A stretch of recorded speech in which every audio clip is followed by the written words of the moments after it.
ঘনিষ্ঠ মহলে বলেছেন যে 17-18 বছর তিনি পার্টি করছেন, দল করছেন, একটা পঞ্চায়েত নির্বাচনে লড়ার মতো সুযোগ তাকে দেওয়া হয়নি।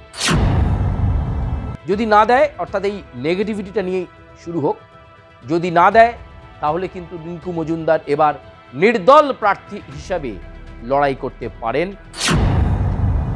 2026-এর বিধানসভা নির্বাচনে সময় এসেছে নিজেকে প্রমাণ করার।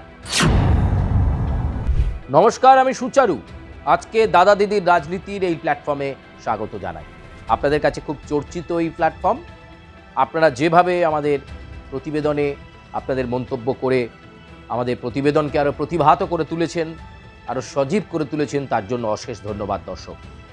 আজকে আপনাদের কাছে আবার একটি রাজনৈতিক প্রতিবেদন আমরা রাখতে চলেছি এবং আজকের প্রতিবেদনে আমরা জানাবো ভারতীয় জনতা পার্টির কথা।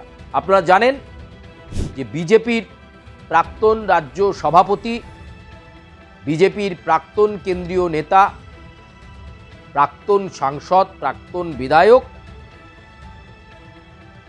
দিলীপ ঘোষের স্ত্রী রিঙ্কু মজুমদার, তিনি ইতিমধ্যেই সল্টলেক বিজেপি অফিসে নির্বাচনে প্রার্থী হতে চেয়ে বায়োডেটা জমা দিয়েছেন। আপনারা জেনে গেছেন, সেটা পূর্ববর্তী প্রতিবেদনেও আপনারা সেটা দেখেছেন। তিনি ঘনিষ্ঠ মহলে বলেছেন যে 17-18 বছর তিনি পার্টি করছেন, দল করছেন, একটা পঞ্চায়েত নির্বাচনে লড়ার মতো সুযোগ তাকে দেওয়া হয়নি। এবারের নির্বাচনে তিনি লড়াই করতে চান। তাই বিজেপির ইলেকশন ম্যানেজমেন্ট কমিটির নির্ধারিত যে ড্রপ বক্স, সেখানে ইতিমধ্যেই নিজের বায়োডেটা দিয়েছেন এবং শুধু দিয়েছেন তা নয়, রিঙ্কু মজুমদার প্রস্তাবও পাঠিয়েছেন। 3টে জায়গার কথা তিনি বলেছেন যে মেদিনীপুর জোনে যদি তাকে কোনো আসনে প্রার্থী করা হয়, অথবা রাজারহাট নিউ টাউন কেন্দ্রে, অথবা তিনি বলেছেন যে এই দুটোর যদি না হয় তাহলে অপশান হিসাবে আরও একটি কেন্দ্রের কথা তিনি বলে রেখেছেন। কিন্তু দেখার যে রাজ্য বিজেপি রিঙ্কু মজুমদারকে কি বিধানসভা নির্বাচনে টিকিট দেবে। যদি না দেয়, অর্থাৎ এই নেগেটিভিটিটা নিয়ে শুরু হোক, যদি না দেয় তাহলে কিন্তু রিঙ্কু মজুমদার এবার নির্দল প্রার্থী হিসাবে লড়াই করতে পারেন একটি গুরুত্বপূর্ণ কেন্দ্র থেকে। জল্পনা এখানেই সবচেয়ে বেড়ে গিয়েছে। এমনিতেই দিলীপ ঘোষের সঙ্গে বিজেপির বর্তমান নেতৃত্বের নানা সময় নানা বাকবিতণ্ডা, নানা ইগোর লড়াই দেখা গেছে। প্রায় বহু সময় বাদে দিলীপ ঘোষকে ডেকে নিয়ে রাজারহাট নিউ টাউনের একটি বেসরকারি হোটেলে অমিত শাহ এসেছিলেন যখন, তখন বৈঠক করেন। তখন থেকেই জল্পনা তুঙ্গে হয়, তাহলে দিলীপ ঘোষকে কি কোনো বাড়তি দায়িত্ব? এখনও পর্যন্ত কিন্তু তাকে কোনো বাড়তি দায়িত্ব দেওয়া হয়নি। দিলীপ ঘোষকে বিধানসভা নির্বাচনে প্রার্থী করার ব্যাপারে চিন্তাভাবনা দলের একাংশের রয়েছে। বেশ কয়েকটা কেন্দ্র ইতিমধ্যেই ভাবা হয়েছে, যদিও দিলীপ ঘোষ চাইছেন খড়গপুরের মতো গুরুত্বপূর্ণ আসনেই লড়তে, যদিও সেখানে অলরেডি জিতে বিজেপির বিধায়ক হয়ে রয়েছেন হিরণ চট্টোপাধ্যায়। ফলে হিরণের আসন থেকে হিরণকে না সরানোর ভাবনা বিজেপির। তাহলে কি দিলীপ ঘোষের জন্য বিকল্প ভাবনা রয়েছে? এই রকম ভাবনা যখন চলছে, ঠিক তারই মাঝে ঢুকে পড়লেন দিলীপ ঘোষের স্ত্রী রিঙ্কু মজুমদার। শটান বলে দিলেন 18 বছর কোনো নির্বাচনে লড়েননি, দল সেই সুযোগ দেয়নি। 2026-এর বিধানসভা নির্বাচনে সময় এসেছে নিজেকে প্রমাণ করার। তিনি একটা সময় বহু লড়াই সংগ্রাম করে চালিয়েছেন। তিনি লড়াই করতে ভয় পান না, তাই তিনি লড়াইয়ের ময়দানে থাকতে চান। কিন্তু শেষমেশ দিলীপ ঘোষকে টিকিট দিলেও রিঙ্কু মজুমদারকে যদি টিকিট না দেওয়া হয়, তাহলে রিঙ্কু মজুমদার কি করবেন?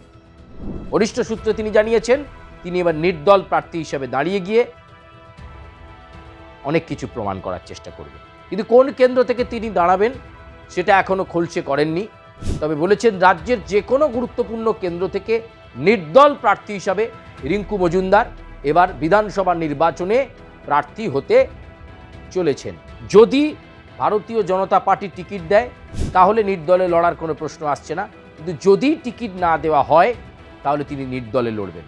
দলের ওপর একটা কৌশলে স্নায়ুর চাপ তৈরি করছেন। অবশ্যই ভূপেন্দ্র যাদব, বিপ্লব দেব, শ্রমিক ভট্টাচার্য, সুকান্ত মজুমদার, জ্যোতির্ময় সিং মাহাতো, এই যে নেতৃত্বাধীন যে বিশেষ কমিটি রয়েছে, যেখানে শুভেন্দু অধিকারীও রয়েছেন, তারা কিন্তু ফাইনালি সিদ্ধান্ত নেবেন এবং রেকমেন্ডেশনের জন্য নাম রেকমেন্ড করে তারা দিল্লিতে পাঠাবেন। ফলে এক্ষেত্রে দিলীপ ঘোষের স্ত্রী রিঙ্কু মজুমদার কিন্তু পার্টির ওপর, দলের ওপর একটা চাপ তৈরি করলেন। দল যদি পদ্মফুলের প্রতীকে লড়ার টিকিট না দেয় তাহলে তিনি নির্দলে লড়বেন এবং সেটা রাজ্যের কোনো একটি গুরুত্বপূর্ণ কেন্দ্র থেকে নির্দলে দাঁড়াবেন তিনি। ফলে প্রথম থেকেই, এখন থেকেই একটা ক্ষোভ বিক্ষোভের পরিবেশ এবং রিঙ্কু মজুমদার খুব ভালোভাবে জানেন যে যতটা সহজে তিনি ড্রপ বক্সের মধ্যে তার বায়োডেটা বা সিভি জমা করেছেন, বিজেপিতে প্রার্থীপদ পাওয়া ততটা সোজা নয়, একেবারেই ততটা সোজা নয়। সেটা ঠাড়ে ঠোড়ে বুঝতে পারছেন তিনি। নিয়ম পালন করেছেন।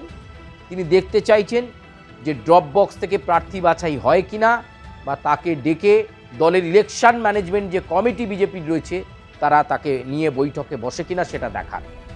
কিন্তু অবশ্যই তিনি একটা ধোঁয়াশা জিইয়ে রাখলেন, যদি তিনি নির্দলে লড়াই করেন তাহলে রাজ্যের কোন বিধানসভা কেন্দ্র থেকে রিঙ্কু মজুমদার দাঁড়াতে চলেছেন।